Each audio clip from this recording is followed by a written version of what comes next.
So I found this giant piece of driftwood on the beach over a year ago.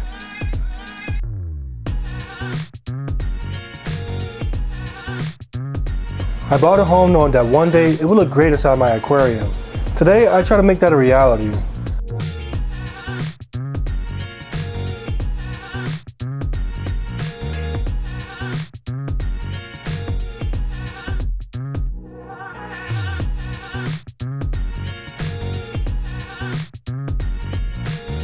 I'm going to try to put it into my 350-gallon aquarium, so I start off by draining some water.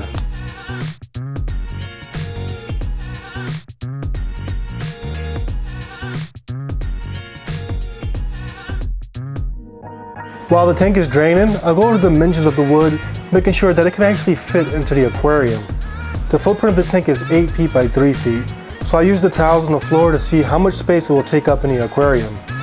I also try to figure out the best way to position the wood for aesthetics and also for a good position to stack rocks to actually make the wood sink.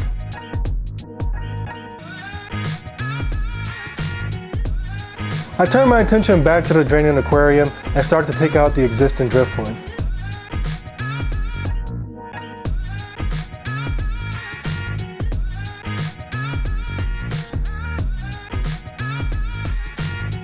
I decided to put the wood in another aquarium so that it wouldn't dry out.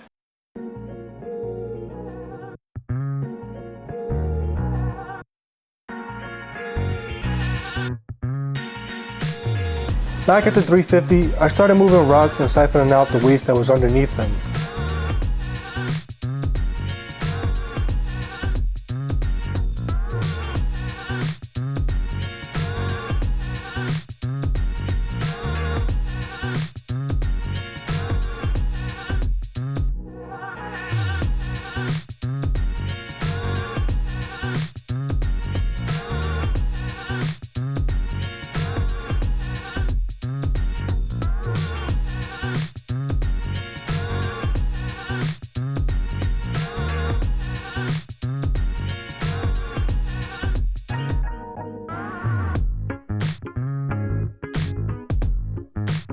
Once I cleared out a spot, I grabbed the 40-pound piece of driftwood and the battle began.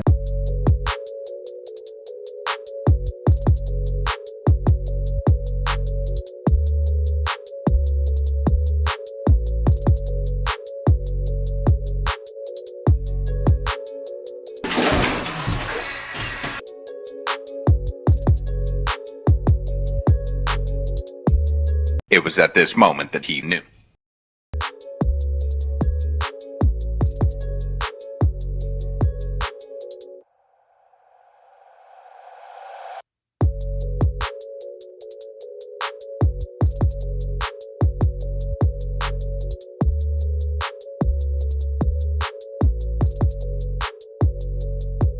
After struggling for about 30 minutes, I accepted defeat and enlisted the help of my brother as a spotter.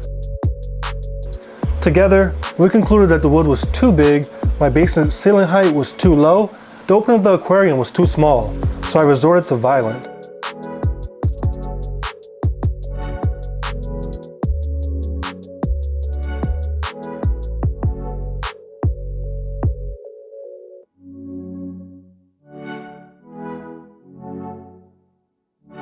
After trimming the wood and a mild struggle, the wood was in. Now, unfortunately, my camera stopped recording, so you guys won't be able to see me stacking rocks to actually sink this driftwood, but this is me finishing up the aquascape. I'm moving wood around, moving rocks around just to get that perfect look.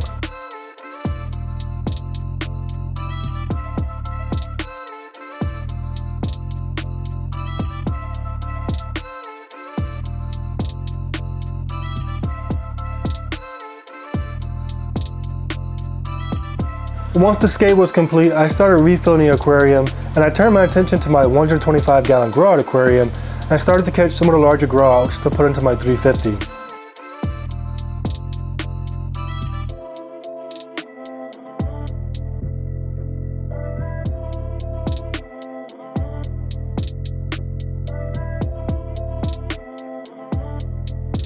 Now I don't like holding my fish out of water for a long time, so So this is me trying to show you guys that this finished Stratus is about 5.5 inches, and you guys can use them as a size reference for some of the bigger fish inside the 350.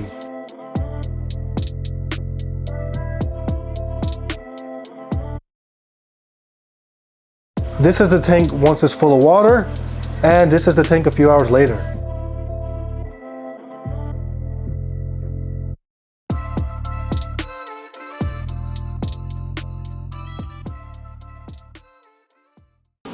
Okay everyone, so here we are a couple of days after the big rescape.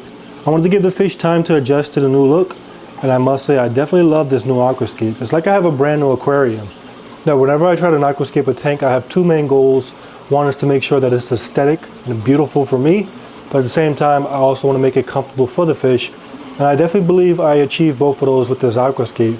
So let me take a few steps back. And like I said, I definitely love the look of it. I love the height, I love the length. It kind of shows how big this tank actually is. The fish could go behind that wood, and there's about a foot between the wood and the back wall. So it just shows how wide this aquarium is. It also gives a nice idea of how long this tank is and just how big these fish actually are. Now when it comes to the fish enjoying this type of aquascape, I definitely believe they do, because it created some shadows, it created some hideouts, and I feel as if it created just a nice retreat area for them. So all underneath the driftwood, they could go back there and I could hardly see them. And I believe that they'll definitely enjoy that little bit of privacy. And on top of that, if we come over here, we have this section, and we actually have a pretty nice cave. So that cave, you can't even see inside of it unless you shine a light. And if you shine a light, you could kind of see that we have my catfish in there, we have my doveye. So I love the fact that the fish that are nocturnal, they get to hide. Now I kind of don't like it because I'm never going to see my Raphael catfish again. But at the same time, I like the fact that it's natural and that there are secret fish in this aquarium. On top of that, we have all the rocks. I know my plecos are going to love being behind those rocks. And again, if we look at the height, all of that is going to be covered with algae. I kind of don't like that because it's going to take away from the natural beauty of the wood. But covered with algae is going to be a feast for my plecos. Even some of these cichlids, a lot of these are vegetarian cichlids, so they're definitely going to love that algae. And like I said, overall, I definitely believe that the fish will enjoy this aquascape. Now when it comes to everybody adjusting, one thing with these cichlids, they're very smart and they take advantage of chaos. So during that rescape, it definitely created chaos, and fish, they were fighting. Fish were battling out for a higher position in the hierarchy. One of the big winners was my female doveye. You saw she's in a cave. Normally it's my female jaguar doveye over here that's hiding, but her and the doveye fought during that chaos and the doveye came out victorious. Eventually I do want to take my doveye out, so my jaguar doveye, the hybrid, she will go back into hiding, but that was just one of the examples of the little change in hierarchy. And it looks like some of the attention is being taken off my female pearseye. She's over here.